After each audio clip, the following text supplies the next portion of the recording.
Welcome to the BioPharma Business Intelligence Unit, where symbolic integrity meets strategic clarity. At BBIU, we go beyond the headlines to decode the structural forces behind global biopharma, AI, and economic realignment.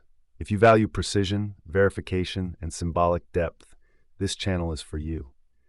Subscribe now to access our weekly briefings, dossiers, and intelligence reports, and consider joining our institutional tier to unlock early warning systems, custom metrics, and exclusive strategic insight.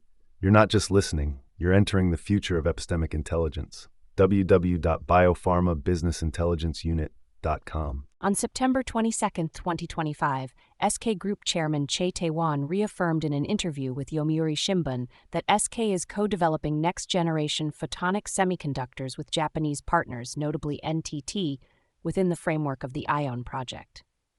This aligns with SK's broader vision of forming a Korea-Japan economic bloc, shifting from traditional trade metrics to deeply integrated technological ecosystems.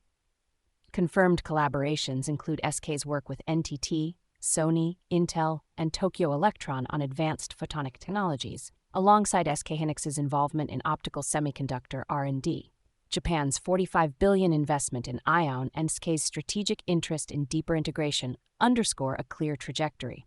This partnership is more than business, it's a geoeconomic experiment. Combining Korea's leadership in memory chips with Japan's prowess in materials and semiconductor equipment aims to create a formidable regional counterweight in the global tech race. BBIU opinion: SK Japan Semiconductor Axis in the shadow of U.S. extraction.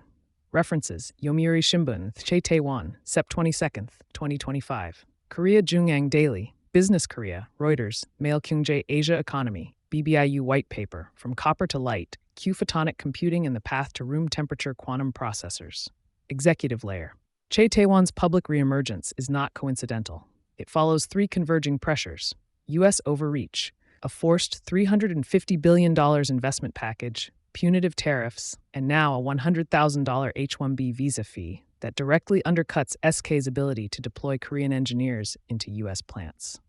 Japanese no-exit commitment. Tokyo has already injected more than $45 billion, $300 million into IOWN, and over $50 billion U.S. equivalent into Rapidus. Japan cannot withdraw. National prestige and sovereignty are staked on success.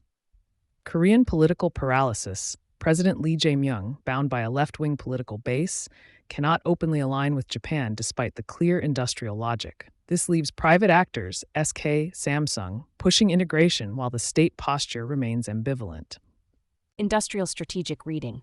United States pulls in Korean capital but simultaneously raises costs. Georgia labor raids, H-1B pricing, tariffs. TSMC's U.S. fabs remain capped at 3 nanometers for mid-decade. 2 nanometers stays in Taiwan, preserving Taipei's bargaining chip. Thus, Washington absorbs money without delivering frontier technology. Japan, all in, Rapidus, 2 nanometers, Hokkaido, and IOWN photonic networks represent a sovereign gamble. Needs partners. SK's HBM memory and photonic research fit seamlessly. Tokyo Electron and NTT provide the equipment telecom backbone. Subsidies are deep and irreversible. Korea, conglomerates see Japan as the rational partner to offset U.S. extraction. Politically, Lee's government cannot afford the optics of a Seoul-Tokyo bloc. Outcome: a fractured national position where industrial rationality and political symbolism diverge. Geopolitical paradox. Japan cannot retreat, billions already committed. Failure of Rapidus IOWN would devastate Tokyo's strategic credibility. Korea cannot openly advance. Historical wounds and left-wing domestic politics block a formal alliance. U.S. cannot fully protect by denying 2 nanometers transfers. Washington preserves Taiwan's strategic value but simultaneously weakens its attractiveness as a sole hub for Korean capital. This paradox leaves Chey Tae-won as a solo signaler. He floats the option of redirecting SK's capital to Japan or Europe, forcing Washington to recognize that U.S. soil is no longer the inevitable destination. Integration with BBIU's Photonic framework. Our white paper, From Copper to Light, argued that the next true frontier will not be measured in nanometers but in photons, optical interconnects, photonic compute, and eventually room temperature quantum processors. IOWN operationalizes this thesis at the infrastructure level. All photonics network lowers latency beyond CMOS scaling. Photonic semiconductors offer energy efficiency where Moore's law stalls.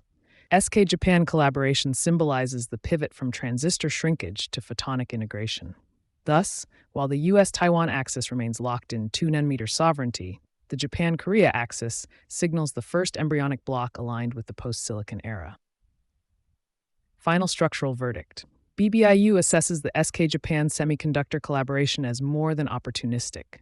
It is a strategic hedge against U.S. extraction and Taiwan-centric risk, grounded in Japan's sunk costs and SK's technological complementarity.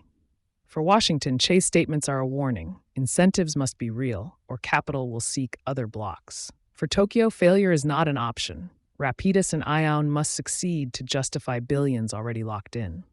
For Seoul, the fracture between corporate rationality and political symbolism risks leaving Korea strategically incoherent. Conclusion. The battlefield is no longer just about 2-nanometer lithography. The decisive axis is photonics. SK and Japan may, unintentionally or not, be laying the foundation of the first East Asian bloc prepared for the transition from copper to light.